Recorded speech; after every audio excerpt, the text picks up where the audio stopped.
Welcome to What the World Needs Now with hosts Tom Whisinnand and Josh Monroe. In this episode, we talk with Carlos Ortega and Julia Barrett, cast members with Who Taught You, a movement to grow appreciation for educators about what their experience has been like filming a documentary about the state of education in the U.S. Julia, Carlos, thank you so much for being here with us tonight. We have a very special episode. And Tom, I don't know about you, but I'm super excited. Super stoked, super stoked. Julia, Carlos, could you start off by telling us a little bit about who you are, where you're from, and what's your role in education? Yeah, I'll go first. My name is Carlos Ortega. I was born and raised here in Lincoln, Nebraska. My parents are actually immigrants from Guatemala, though. They came here in the late 90s. I'm actually a college student right now. I'm finishing off my junior year of college. My major is secondary education, social sciences. So I am really interested in being able to teach psychology and like geography. Like those are my top social sciences. But obviously I'll be able to teach a few others. So we'll see where I end up in all of this after this. And I'm Julia. I am from a small rural town in upstate New York called Lansing. And my current role in education is that I'm a recently resigned public school teacher. I was teaching in Philly, and now I'm part of Who Taught You as obviously Carlos's castmate and education consultant for Who Taught You. I'm also consulting for some sex ed curriculum in a West Philly school program. And for right now, I'm doing some lecturing for sexual violence prevention at schools. And that's the extent of my education involvement right now. That's cool. So tell us a little bit more. Let's dive in. Let's get right into it. You all are part of Who Taught You, which is putting together a documentary that explores the state of education and the state of being a teacher in the United States today. Tell us a little bit about the production, what it's like, what it involves for you all.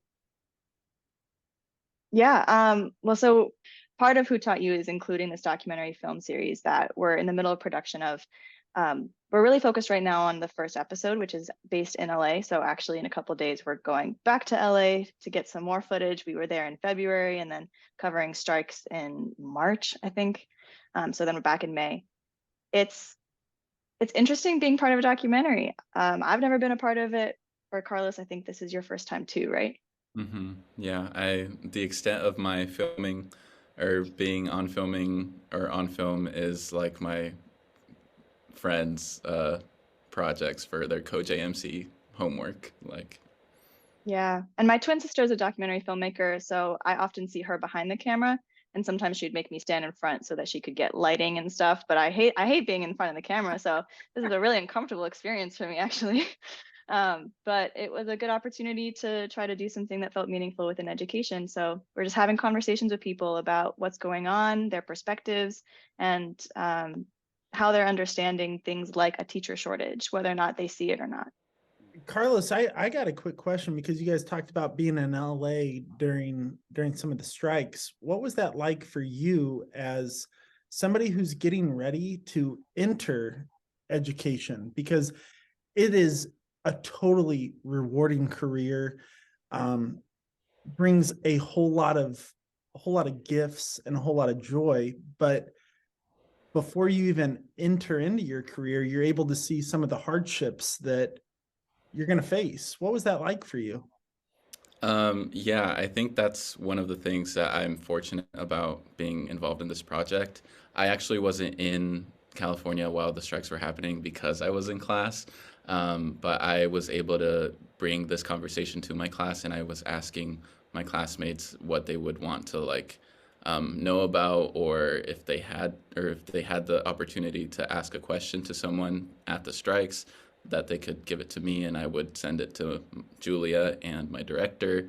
And so I was in class. We spent like an hour talking about just what was happening and, hardships that we're seeing just in general in the world. And I do have like a different experience because I'm not even in education yet. Like I'm about to graduate in a year from now.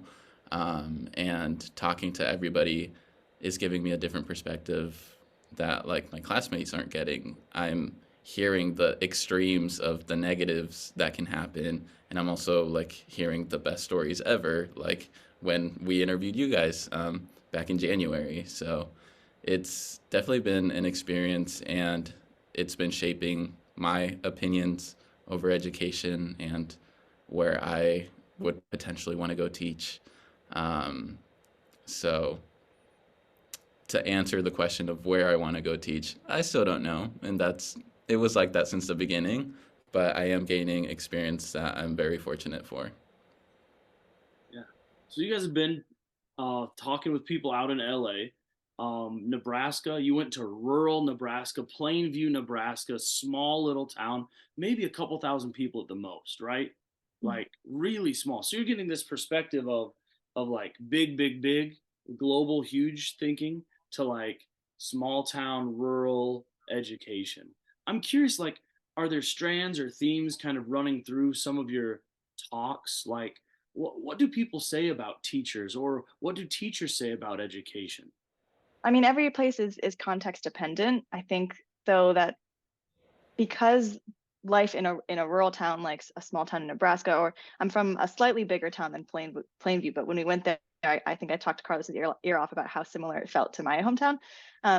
You compare all of that with LA, or even for me, for Philly, there's actually a lot of overlap, especially when it comes to low income areas, whether you're in a rural area or you're in a really urban area. Low income areas just generally have higher teacher turnover, have higher stress within the profession, just because there's a lot of compounding factors, both for the teachers and for the students, so for the community as a whole. So to me, to be honest, the biggest difference is just the access that people have to the community. We were fortunate to talk to Plainview's superintendent, who is obviously able to like really know his community quite well, because it's just nowhere near the size of the LA district. So people know their superintendent, they see him regularly, and there's a real value to that. Versus most people in LA will never meet the superintendent, regardless of, you know, how long they're in the district for. And we also have ran into like the same topics of everyone can acknowledge the fact that teachers have one, if not the hardest job that's out there, and that teachers should be appreciated and have all of this reward. And at the same time, we're also hearing, oh yeah, but we can't really do that, or this is how we're doing it based off the resources that we have. So it's definitely been an experience where sometimes it's sort of, I've been hearing some of the negatives, and I'm like, oh, okay. So it's like this at varying degrees in different parts of the United States. So at the end of the day, it's like, okay, where should I go that has the best interest in me being a teacher? And is that even like where I want to go, or do I want to go somewhere where it's like maybe a little under resourced, but I know that I can make an impact because students are everywhere, and I don't want to feel like I'm leaving students behind, or I'm taking like the easy districts to work in. So there's that whole other conversation. Man, conversations like that are hard to have, right? When you think about, I think about, and I'm going to go a little off on a tangent. I think about what Megan Trainor just recently said about teachers and the hate that she threw at us. We sit here taking a job because we love kids and we want to help them grow. And so I'm curious, after the experiences that you guys have had, how we've talked in January.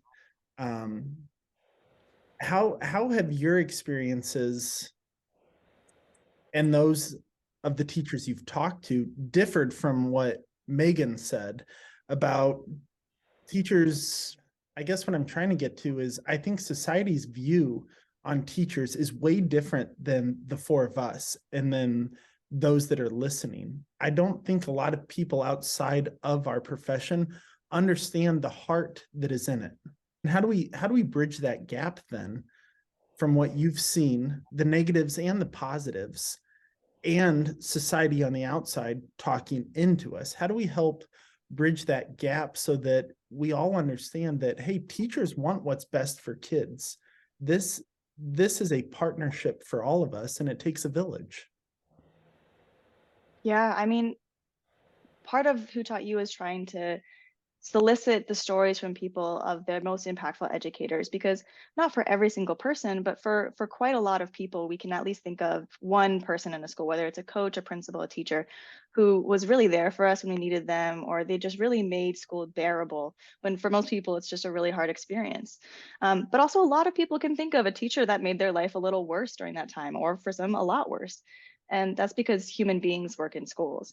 And I think because we expect teachers to be something other than just a human, we expect them to be a hero, we expect them to just be the job and not a person who's, nuanced. We either live in the extreme of they're a saint, they're a martyr, or they're a villain.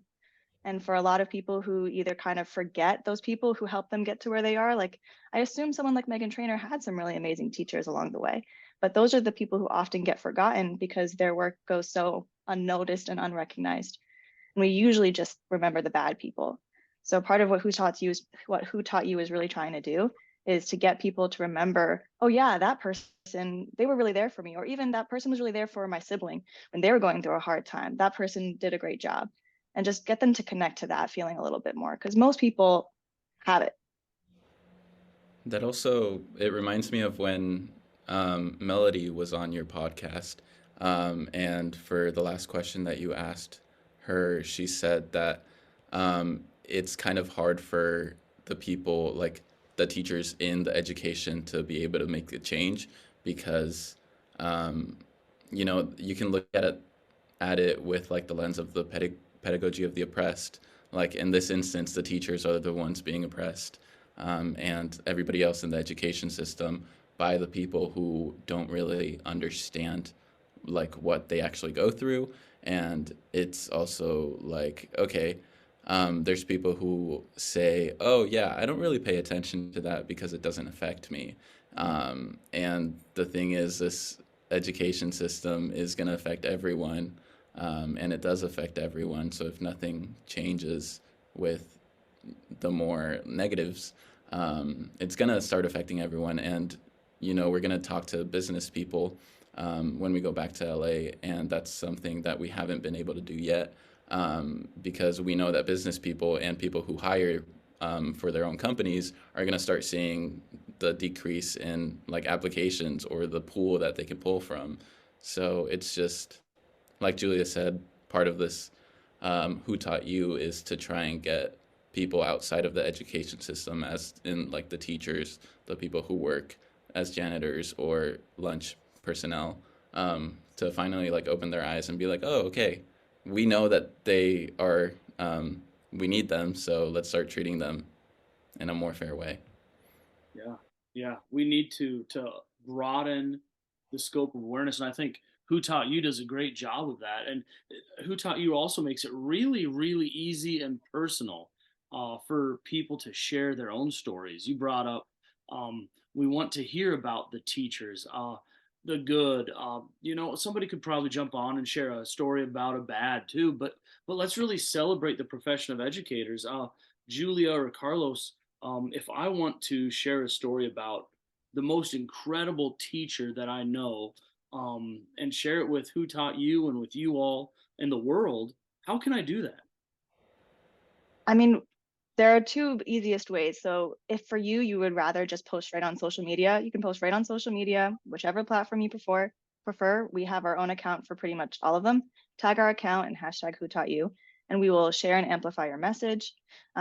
We're also going to be kicking off a raffle during Teacher Appreciation Week, which is May 8th to May 12th. For those of you who don't know that, which if you're not in the industry, why would you? But we're doing a raffle for people who share these stories. So if you post on social media and tag us, then you'll be entered in the raffle, and we'll post instructions on that when that week starts. But also you can just submit it through our website too if you don't want to post on social media and you want to amplify that message and you want to share it with us. So whotaughyou.org is a website that will have all of that information, and including our social media handles if you want to follow us on social media. Hey, I'm kind of curious as we're sitting here talking again. You guys have very different points of your career right now. Julia, you just recently resigned. Carlos, you're getting ready to go in. How is your guys' partnership going? Like I just kind of want to know the ins and outs of your guys' conversations, because Julia, you've been in it. You were in Philadelphia in a hard school, and Carlos, you're getting ready to go into education. And as Tom and I tell you, we love it. And not that Julia doesn't, but there's just different stories to be told. So I'm curious how your guys' conversations mesh. I mean, we fight every day. Yeah, no. Right when I met Julia, we kind of like bonded straight away, even though we do have like different perspectives and we're in different points of our careers. I could kind of see Julia as like my older sister.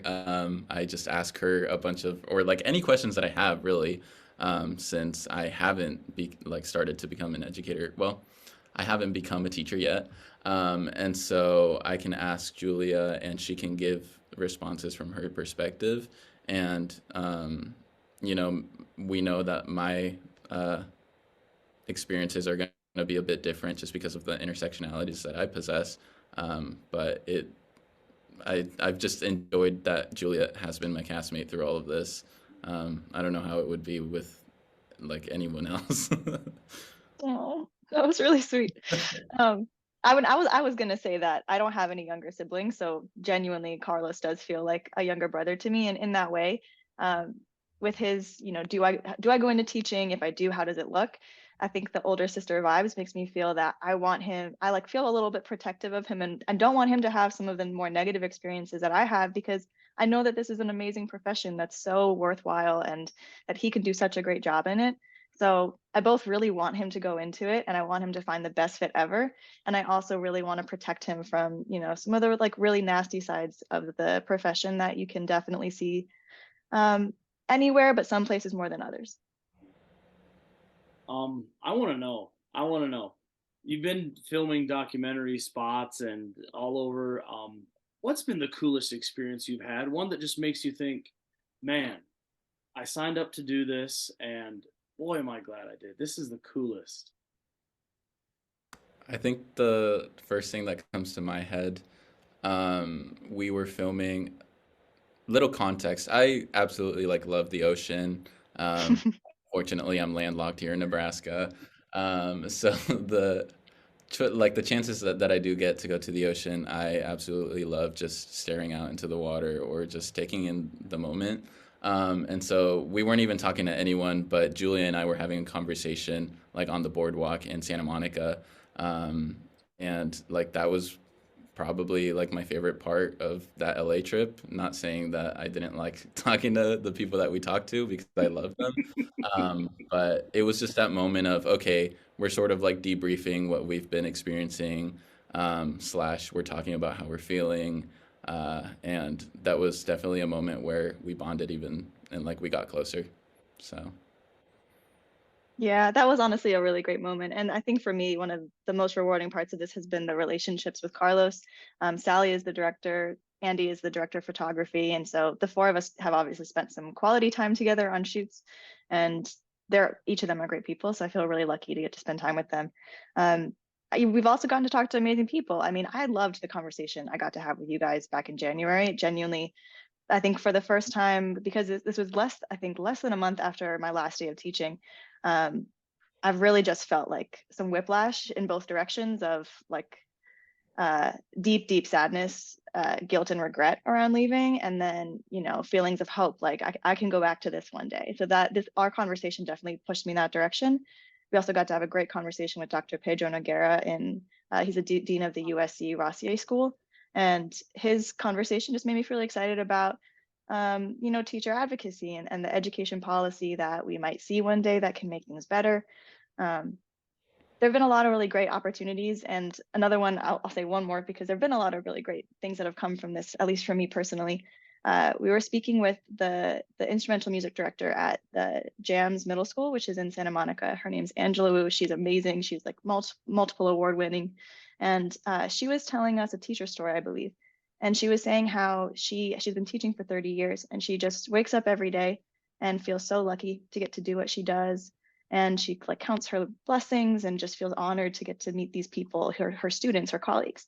And I was thinking about how beautiful that is, and how I feel very similar about this project, that I would never in a million years get to meet and talk to the people that we're getting to interact with if this opportunity just hadn't come across. So that was also a cool moment to realize that I felt similarly. I think when you're able to talk with others, and I speak from experience because I lived in a silo for a while in my career, when you're able to talk and understand others' experiences, it really helps us to broaden what we see. Julie, I got a question for you because you left, but after talking to you, I know you're a great teacher. You're an amazing person. You have a heart for kids. And I guess my question is how do we get good teachers that care, that love, that represent our kids to stay? Because there are books that are being banned left and right that take away representation, and they're I don't know how to word it, but I just don't understand how we can ban books and how we can turn away teachers that represent and love our kids. So I guess my question then would be how do we get you to come back? Like how do we keep those amazing teachers, and how do we help you feel supported and loved and cared for and everything that you need so that you can do what you did for kids? Wow. I mean, so I think for context, I left with 2.5 years of teaching under my belt. And one of those years was, co-teaching for my student teaching master's degree. But I had a really wonderful co-teacher who really let me take the reins and introduce new curriculum. Anyway, so I was very early in my career, and about half of teachers leave after 5 years, and I only made it halfway to that when I left. But as I was saying to Tom before we started recording, back in September, it's currently May, back in September, when I started teaching at the school I left, I had no plans to leave that school within 5 years. And if you had told me in September that I would have left within 3 months of then, I would have told you were crazy. I think one of the biggest things we can do to keep teachers, especially new teachers, is just having like so much better support for incoming and new teachers for any school that you're at. And I think that needs to look a few ways. I think one, you need to have smaller caseloads. So smaller class sizes, ideally no more than 1 or 2 different courses to prep, so that you can really focus on honing your craft, because often young teachers are just kind of given, sometimes in some schools, the tougher classes are the classes that we just need to slot somebody in for. And so they're not really given the chance to find their footing. And we also really need to, I think, compensate the expert and really mentor teachers at that school who can take time to show incoming teachers the ropes. There was so much that I had to just learn for myself, because a lot of people these days are in survival mode and they're just trying to get by themselves. And no one gets paid to mentor young teachers when you're doing a full-time teaching job anyway. So incoming teachers just need more support. I think that if I'd had that, it would have been harder for me to leave. There were other compounding factors that happened in my personal life that made it hard to stay. We also don't have a lot of structural supports to give teachers, time off when they're dealing with stuff. We don't really give them much support for mental health or physical health. I couldn't have afforded to take the option to, I think it's like family and medical leave. I wouldn't have been able to pay my bills with that option through my union. So sometimes we back people into a corner because we just don't have enough structural support for incoming and new teachers. And then we blame them for leaving because there's this rotating door of young teachers. I don't know if I fully answered your question though, for how we can get teachers to stay. Like I gave a couple suggestions, but I don't know if they're sufficient. No, I think they're great. Smaller caseloads. It's hard. It's hard when you walk into a classroom as a first or second or third year teacher and you've got 25 to 30 kids. compensating, especially for those coaches, right? I think about where Tom and I are. We're blessed to have coaches that come in and watch us or help teach us in areas that we can grow in. And I think that needs to happen all over, right? You can be born a great teacher, but that doesn't mean your craft is there yet. And Mhm. that's, I think, where mentors come in. And so Tom and I are blessed with that. And then you talked about mental support. I think that goes across our nation, right? We're seeing everything that's going on, from mental instability to the mass shootings that are happening. I mean, we've had more mass shootings than days in this year. There's no way that we can't address that and then think that our teachers can handle all of that. So I think you answered it perfectly, and thank you for your honesty and vulnerability in that. You know, one thing I really love about this project that you all are choosing to be engaged with is that it brings up not just a dialogue about teaching, but a dialogue about how the system works, or in a lot of times does not work. And, um, you know, the definition of insanity is to do what you've always done and expect something different. Well, we've done education this way for a long time in the United States, a long time. And I think we're Mhm. finally seeing um, some of the pitfalls of not pivoting and changing with society. You know, people are telling us we need, are telling educators and the system, we need time, we need support.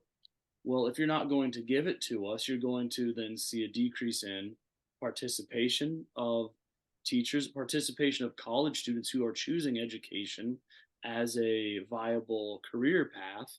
Um, and I don't know. I just really appreciate you two for putting yourselves out there and being willing to have these tough conversations and, you know, maybe find a tough answer, but really highlight some of the inefficiencies that are in our education system in the United States. Yeah, I mean, I've been nerding out and doing a lot of pleasure reading of, research into education, especially the idea of an educator shortage, because that is contested within education researchers. And that's a whole interesting topic because um, there's not a lot of education research that's duplicated. So there's really very little that's retracted, and there's very little that's held accountable. So sometimes when I've been reading things, I've been also wondering like how relevant or how replicatable is this across different contexts. But a lot of research is showing that for people who are thinking about teaching, whether that's they're in college or they're considering a career shift, some of the biggest factors making them not want to go into teaching is low pay. There's the teacher pay penalty of about 24%. You make about 24% less than people with similar education. And stress, that it's a really high stress job. I've myself and other people I've talked to who've left can talk to the measurable mental and physical health differences they feel teaching versus not teaching because of the toll the stress takes on your body. And the lack of respect. I mean, we talked about that briefly, but just how much disrespect teachers face given those other two factors, it can all just be too much for people who see other options for them. Yeah, the disrespect, that can be hard, right? You talk about stress, you talk about stress, and then you throw the disrespect in there. And Carlos, I know that you're at an after school program, correct? Are you still there? Yeah, I've been picking up shifts wherever I can. So I'm curious if you've seen that. And I guess my first question will just be like, how long have you been at that after school program? I think after this summer, it's 2.5 years that I've been working at it. And I also do like the before program as well. Uh, so yeah, I really get to see the students, early in the morning and then after school, whether they had a good day or a bad day. And with that disrespect piece, there are like at the school that I'm at, there are like some behavioral issues. And so that paired with the fact that some of the students see me more as a friend than as like an actual teacher sometimes gets in the way of like, oh, okay, you have to remember that I'm here to help you still grow with your education and not just be here to be your friend. Like there's a sort of a vague line that they go into where it's like, okay, how much of this can I let slide? Like, obviously, I'm not gonna let them cuss and like other stuff like that. Um, but yeah. And I think about the fact that there's just so much rhetoric in social media and in the news and among politicians too that's disrespectful of teachers. And it's been that way for a while. And teachers are increasingly talking about behavioral issues with kids, especially post-pandemic, well, since the pandemic. And I just don't know how we can't talk about the fact that kids repeat what they hear. And when we're hearing so much disrespect for teachers, how do we not expect kids to then turn around and be disrespectful to teachers too? And if that is then pushing teachers out of the field, how do we not as a society realize that we need to be far more diligent about how we speak about the people that our kids are supposed to be respecting so that they can learn from them and then have better opportunities going forward? It's not just for the humanity of teachers, it's also just for the success of the kids in front of them. Man, kids do, they watch. And it has to do a lot more with the adults sometimes in the child's life than the child themselves. You're absolutely right. We always hear kids are sponges, but I don't think we absorb it until we understand the effect that it has. And so from that point on, I realized that I can't talk like that. I can't get emotionally above a certain level without crossing a line for my kid or crossing a line for my students, Yeah. That's a hard thing for adults to learn.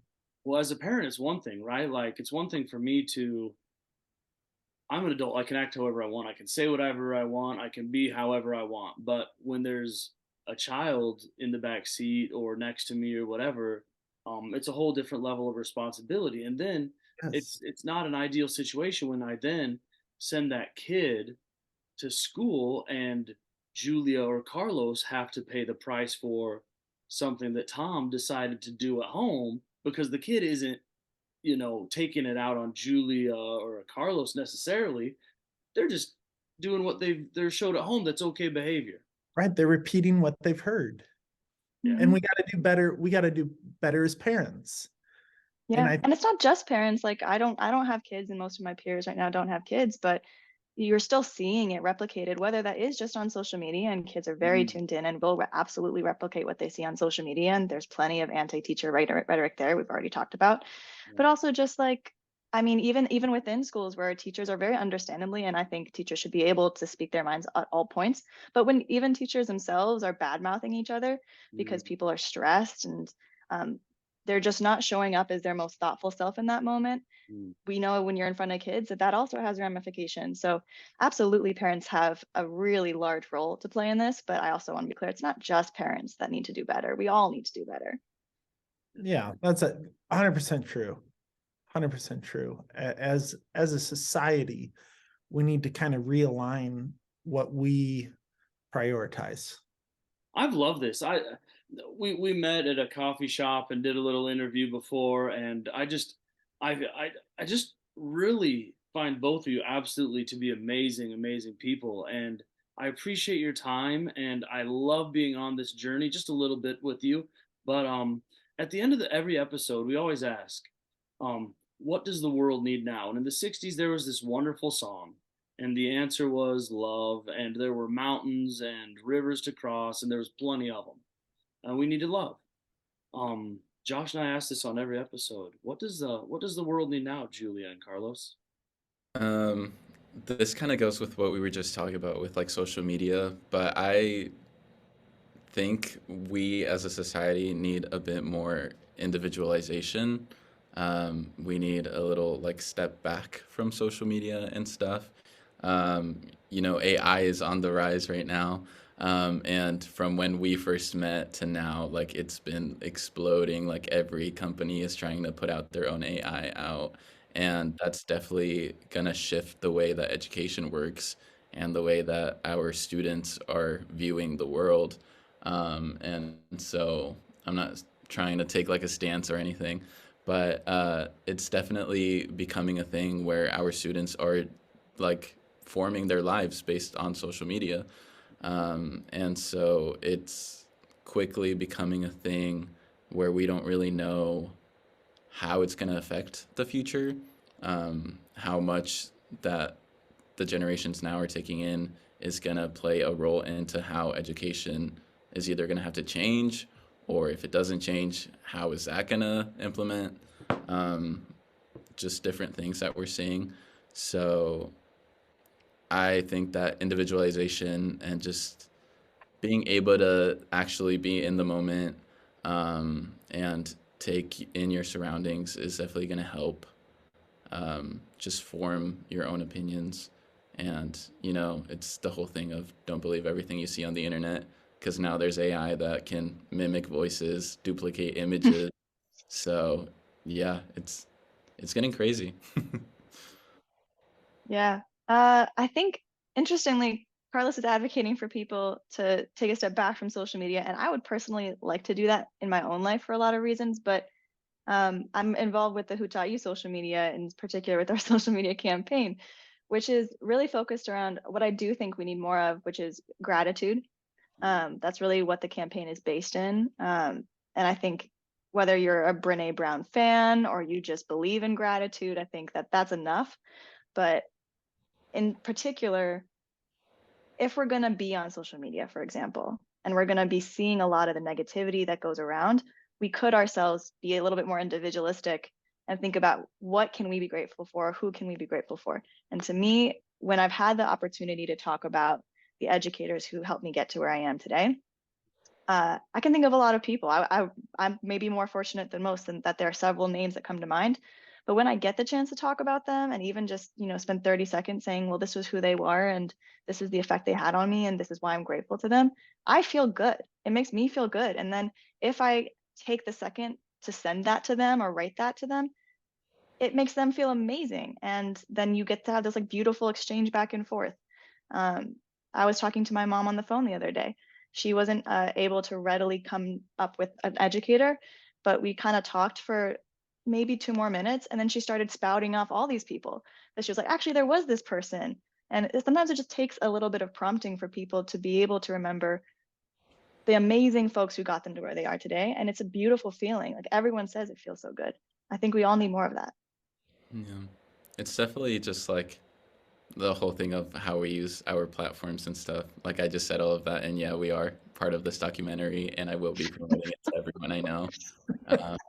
And so it's just like trying to find that balance of what type of social media we let our students take in, or we let like ourselves take in, because we can definitely go on rabbit holes on YouTube and then feel so bad about ourselves at 3 in the morning, or we can like find the best like videos ever, like just promoting the teacher education, and it's just whichever thing you choose. Okay, two things. Carlos, you just said 3 in the morning. You stay up till 3 in the morning.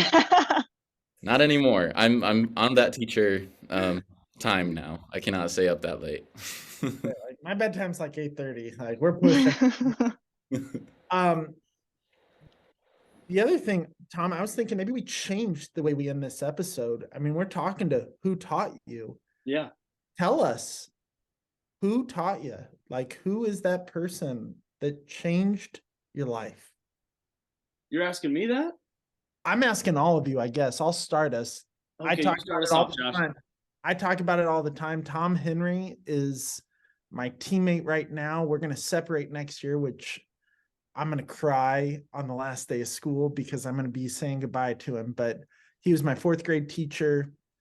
Love that guy. Remember nothing he taught me. Remember everything he made me feel. And that was loved. I'm kind of in the same boat with Julia. I've had phenomenal teachers, and a lot more that have done an amazing job of inspiring and getting me to that next level than not. The one I always go back to is Miss Stallnaker, and I went to a private school in Norfolk, Nebraska, and she had put up with Bo and Timmy and myself, and we were 3 of the rowdiest young boys that I don't know were ever made, created, or whatever you want to say. But she did a great job of showing us grace and love through it all, and she was stern, but you knew it was fair. And so Miss Stallnaker, definitely did us good, us three boys. That's for sure. I always go back to Kelly Fernandez. She was my fifth grade teacher. Um, and I think it was her first year teaching. Like, it was her first year having her own classroom. And in elementary, I moved around elementary schools a lot just because of outside factors. And when I had her as my teacher, it was kind of just the first moment where I actually like felt heard, or like how Josh said, I don't remember what she taught me, like actually, but she did make me feel like I was my own person and I had things that I had dreams and I could pursue them. And so that's definitely the first moment where I was like, okay, I'm gonna try and do my best at whatever I do. And I think for me, it's hard to just choose one because I've had a really amazing educator. So I always feel a disservice just focusing on one. But one I haven't gotten to talk about as much is Dan Ferguson, who was my sophomore year world history teacher. I actually only had him for 6 months because my family like moved abroad for 6 months for a Fulbright my dad took. But the 6 months where I got to have him as a classroom teacher were amazing. He made it so fun. I remember we were learning about phalanxes, and he had us form them outside and then would lobby things at us. So he like made history super engaging and hilarious. And then I had to come back and take the state test after we were back in the US. And he worked with me and my sister for free over the summer to help make sure that we would pass this test we needed to proceed on to junior year. And then when I was a junior, I took a trip with the French students at the school to Paris. And on that trip, we just started calling him Dad because he was just such an amazing guardian for us. He had the best way of, whether we were, on this trip or just at school, making all of his students feel like seen and loved, but also absolutely roasting each of us. None of us could have an ego around him. And when we came back from abroad, we brought him a fly swatter as a gift, and we labeled it student swatter because that was like his personality. He's obviously never used it on a student because he's too loving, but that's the kind of line that he walked so perfectly. And he's still teaching, and for him, he really makes his students feel like part of his family. He's an incredible educator. Gosh, Oh, Josh, what a great way to end this. Thank you so much. What a great idea. And Carlos and Julia, thank you so much for your time. Thanks for all you do for bringing awareness to and appreciation for teachers. I can't wait to see the end result. And we'll definitely be on whotaughtyou.org looking for the updates. Absolutely. Thank you guys so much. This was so much fun. thank you. Ladies and gentlemen, that's our show. We're so thankful and appreciative that you took your time to listen. Hopefully, you're ready for another week of changing lives. And hopefully, what the world needs now is helping you to sustain your inspiration as we journey through this school year together. If it is, go ahead and hit that subscribe button. It helps us to get inspirational educators' stories out. We hope that as you head out, you remember that the biggest factor that plays into student success is you. Your love, your passion, your empathy, your dedication is exactly what the world needs now. Thank you for all that you do. Have a good one.